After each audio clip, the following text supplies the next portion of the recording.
Un saluto a tutti ragazzi, benvenuti e bentornati sul mio canale da Michele e ben ritrovati per questo nuovo appuntamento con Audi 4, la leggenda a trazione integrale, la macchina che tra i tanti titoli ha vinto il Rally di Monte Carlo nel 1984 con il pilota Walter Rohr e il suo copilota navigatore Christian, il modello in scala 1 a 8, l'edizione Centauria, l'uscita è la numero di 33 non va bene, e la numero 33 delle 110 previste per il completamento di questa collezione. Allora, prima di andare a elencare i pezzi nel dettaglio, volevo ringraziare volutamente e doverosamente tutti i miei iscritti, tutte le persone che mi visualizzano. Grazie ragazzi, mi raccomando, se avete piacere iscrivetevi al canale, attivate la campanella, sarete così aggiornati. Eccolo qui. ormai è lui la star. Michelangelo, ma come faccio io? Io adesso mi apro un canale per te. Basta, non faccio più video di montaggio e forse sicuramente faccio più visualizzazioni. Dai, amore mio, questo è il mio gatto tigrato europeo. Fa 3 anni questo mese e si chiama Michelangelo, il mio amore. Però aspetta, fammi spostare questo. Ok, mettiti qui, stai qui, dai. Scusatemi ragazzi, adesso comincia con le zampette a prendere i pezzi e mi ha fatto anche perdere il filo. Stavo dicendo che se vi iscrivete al canale e attivando anche la campanella sarete aggiornati su ogni mio nuovo video pubblicato, e nella playlist potete trovare altri modelli e non solo di auto. E infine, se ci fosse qualcuno interessato al montaggio del proprio modello, mi contatti privatamente. Grazie. Con questo numero, che è la paratia sinistra del bagagliaio, andremo ad aggiungere dei dettagli su questo lato qui. La finisci? Michelangelo! Allora, guardate il montaggio del numero precedente, il 32, che meraviglia. Tutti i filtri, è un modello veramente splendido. L'unica cosa, ma è questione di gusti, non mi piace il posteriore di quest'auto, ma il resto, ragazzi, poi vedrete l'anteriore con tutta la fanaleria meravigliosa. Abbiamo tutto plastica, quello che vi faccio vedere adesso. Questa è la paratia sinistra del bagagliaio.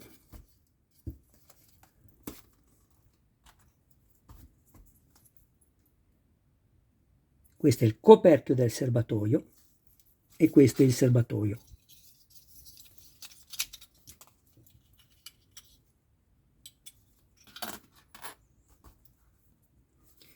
Questo è il corpo filtro con il suo coperchio. Qui andremo a attaccare questi. Quello più corto va messo qui e quello più lungo per esclusione dall'altra parte.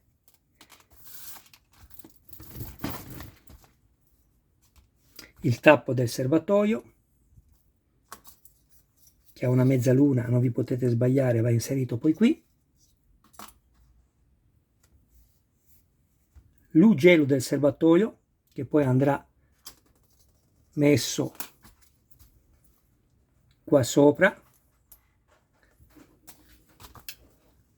e poi andremo ad attaccare una parte di tubo da questa parte qui su questo perno e l'altro andremo ad attaccarlo da quest'altra parte. Quindi prima cosa metto questo all'interno, non vi fate male, lo lascio lì.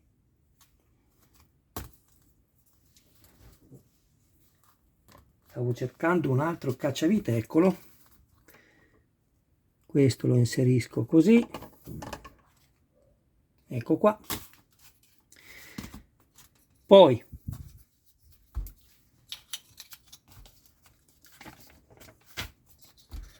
unisco questi due semplicemente a pressione.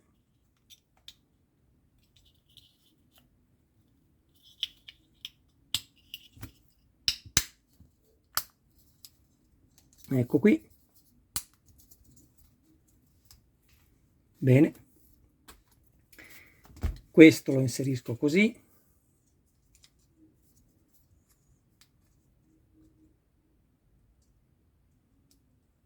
Faccio entrare un perno su questo foro senza inserirlo tutto, ovviamente. Faccio la stessa cosa con l'altro perno di qua. Perfetto. Adesso posso metterlo in sicurezza.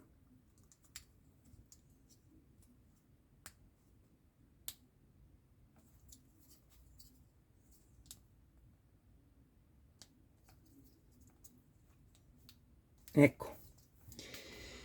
Poi, prima di inserire questo qui, io adesso metterò il tubo di gomma a secco per inserimento, ma poi sapete che con la colla epossidica io vado a mettermi il collante.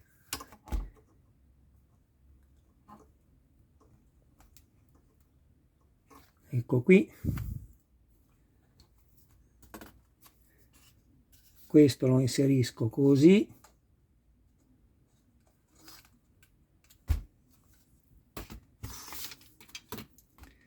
Poi questo, anche questo poi andrà a incollarlo. Questo poi andrà messo così.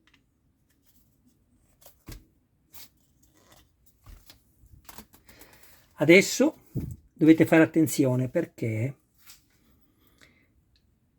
questi perni sono facili da rompere, soprattutto se quando andrete ad inserire questo non vi entra fino in fondo e cercando di estrarlo si potrebbe rompere il perno. Proviamo a inserirlo così, vediamo se arriva fino in fondo. Bene, è arrivato fino in fondo, ma io vi faccio vedere qualora non arrivasse fino in fondo. Per cercare di toglierlo mi basterà inserire un chiodo del diametro del foro interno, guardate, e attenzione alle dita, fate pressione,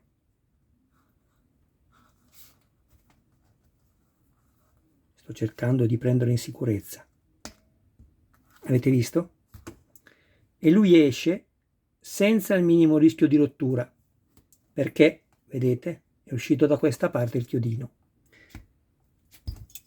Bene, allora, questo abbiamo detto che va messo di qua e lo mettiamo in linea. Addrizzateli un po' questi cavi, vedete che sono brutti come sono inseriti, sono storti. Se dovessero staccarsi andremo nuovamente ad incollarli. Ecco, così mi piace di più. Vedete che adesso è in linea con il gomito. Questo lo mettiamo da quest'altra parte.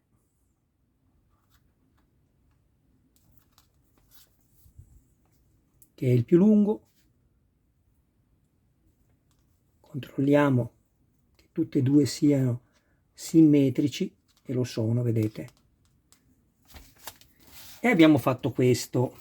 Poi prendiamo, perché mi sono dimenticato di dirvelo, all'interno abbiamo anche una serie di viti AP, ce ne serviranno due. Andremo a bloccare il serbatoio con una in questo foro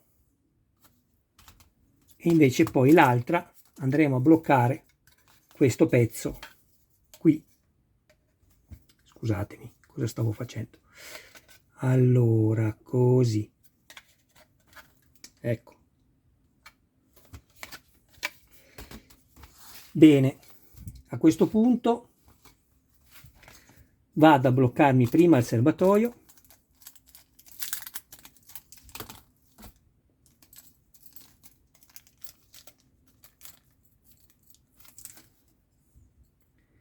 Mi creo il filetto con la vite AP,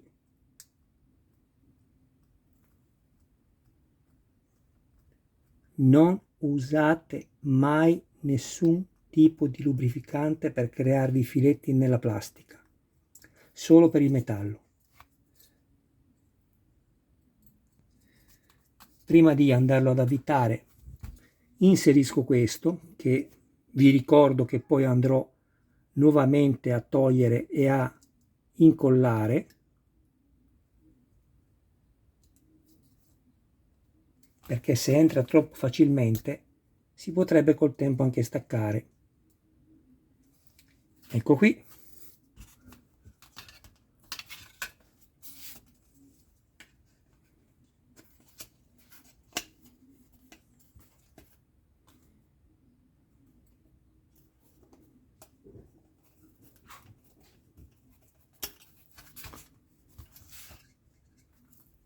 Questo lo giriamo così, dritto davanti a noi, quindi non piegato ma diritto, così, e stringiamo.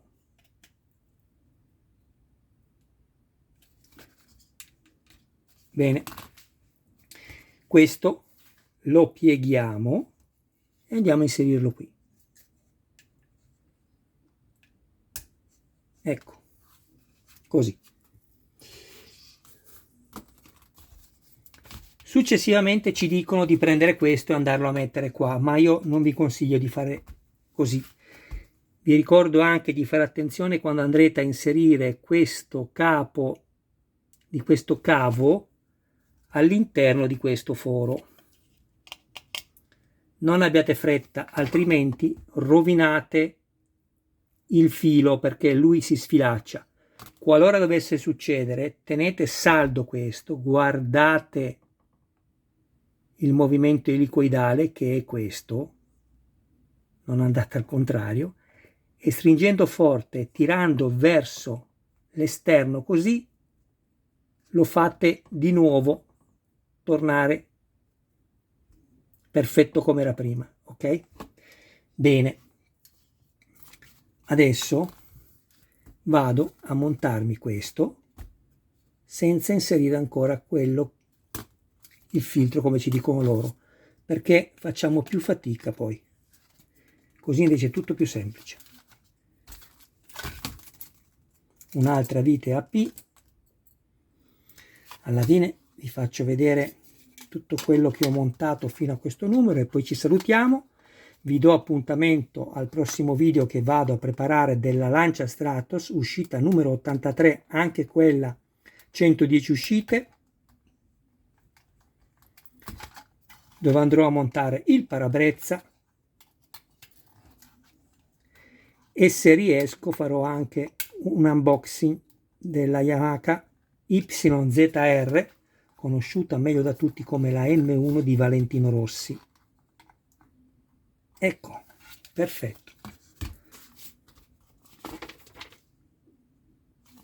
A questo punto abbiamo ancora questo cavo d'acciaio, che poi andremo a inserirlo qui nel foro, vedete, in attesa poi nelle prossime uscite, dove ci verrà appunto detto dove collocarlo. Adesso guardate, questo non va da nessuna parte. Io sinceramente pensavo che andasse inserito in questo foro libero superiore, ma non è così. Allora, la prima cosa da fare, vado a inserire questo delicatamente nel foro. Qui, guardate. Ecco lì, questo. Quindi faccio così.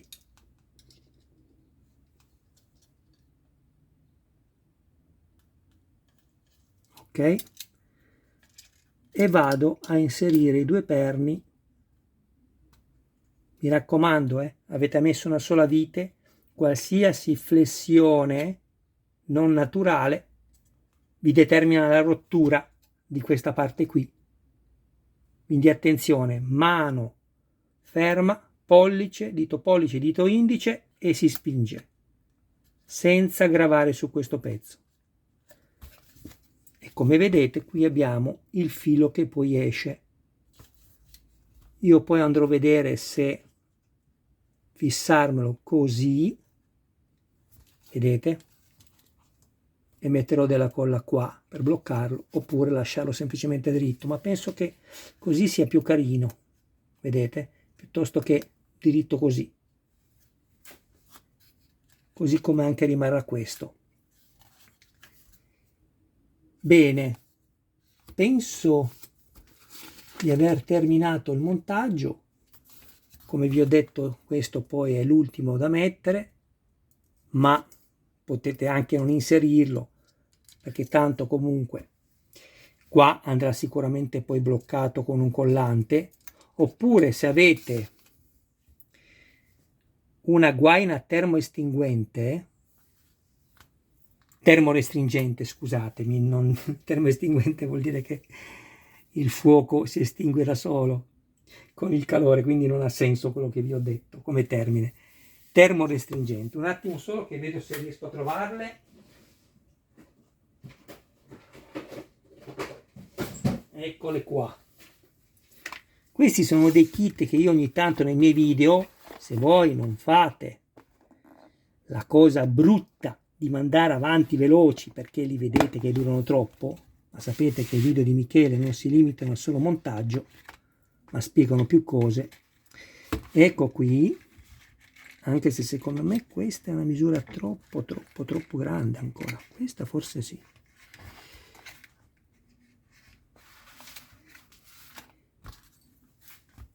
Vedete, io questa poi la posso inserire così, ma non è obbligatorio, è un'ipotesi.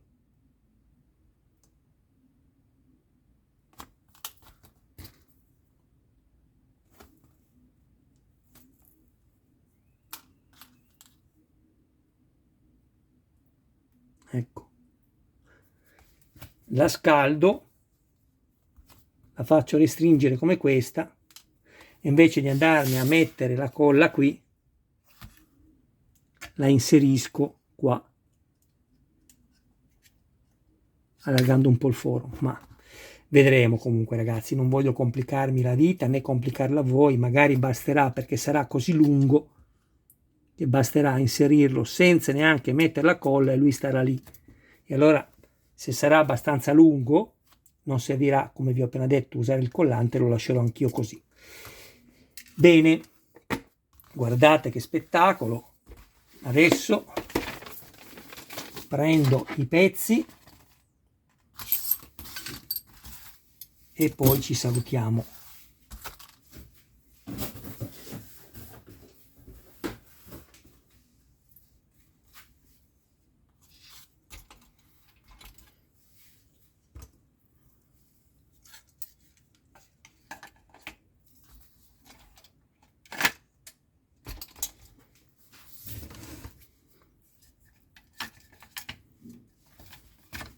Ecco, così è la sua collocazione esatta.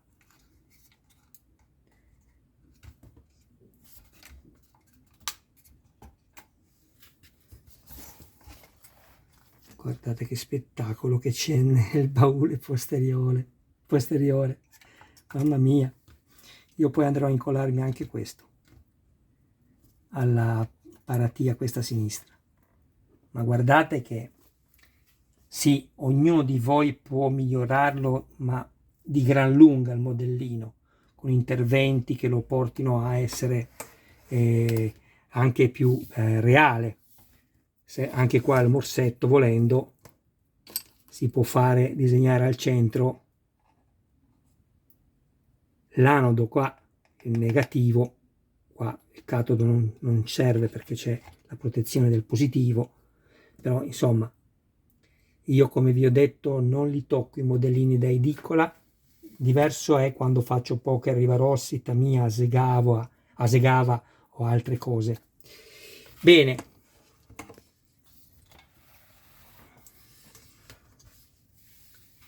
parte del motore perché mancano ancora tanti elementi. Qui si riempirà tutto.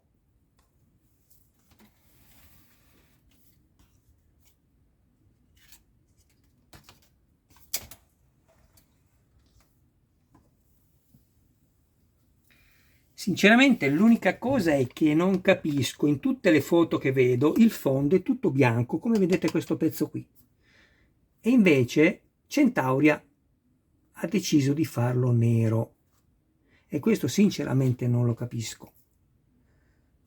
Comunque, guardate che belli questi tiranti, il semiassi con il gommino qui nel giunto mocinetico all'interno, che spettacolo. Poi mi è rimasto da farvi vedere il cofano anteriore, guardate che bello.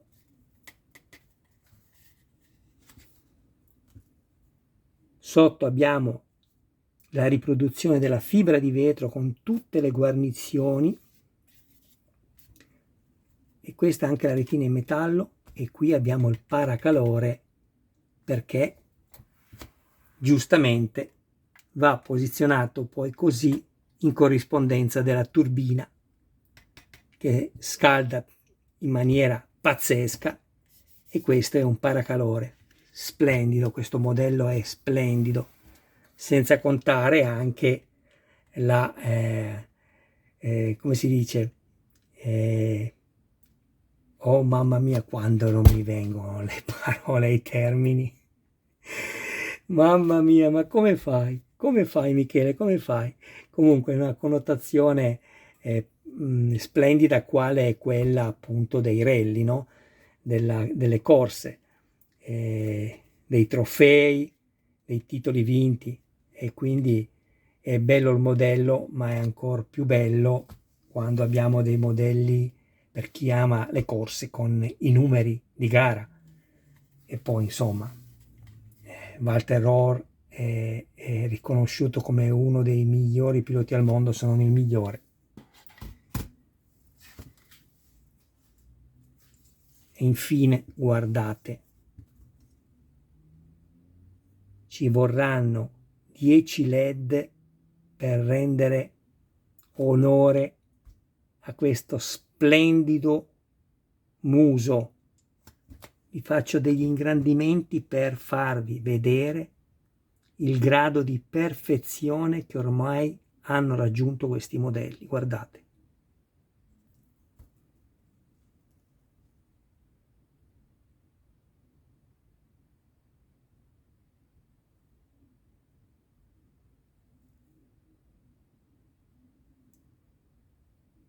Qui abbiamo la ghiera cromata con la riproduzione della finta vite che, avvitandosi in quella reale, stringe e blocca il vetro alla parabola. Il telaio qua è tutto metallo, questa parte gialla e bianca è tutta metallo, la mascherina è in plastica. Guardate che filetti, non c'è un'incertezza in nessuno di essi, sono perfetti. Ecco qui. Poi dovremo andare a svitare, una volta che riceveremo i LED, il gruppo fari secondari, ma non è un problema, per poter poi inserire in maniera agevole, forse anche l'unico modo perché diversamente è impossibile, i LED all'interno dei fori dedicati. Mi raccomando, ricordatevi i numeri da seguire stampati qui, 1, 2, 3 e 4. Bene ragazzi, grazie del vostro tempo, un abbraccio a tutti, un saluto, e un saluto anche a tutti i vostri cari più cari, e mi raccomando, ci mancano ancora un po' di iscritti al canale di Michele per arrivare a 5.000. Spero che sarete d'accordo di darmi una mano, nel darmi una mano, e io di questo non potrò che esservene grato. Grazie a tutti ragazzi, sempre con tutto il cuore, del tempo prezioso che mi dedicate. Ciao a tutti.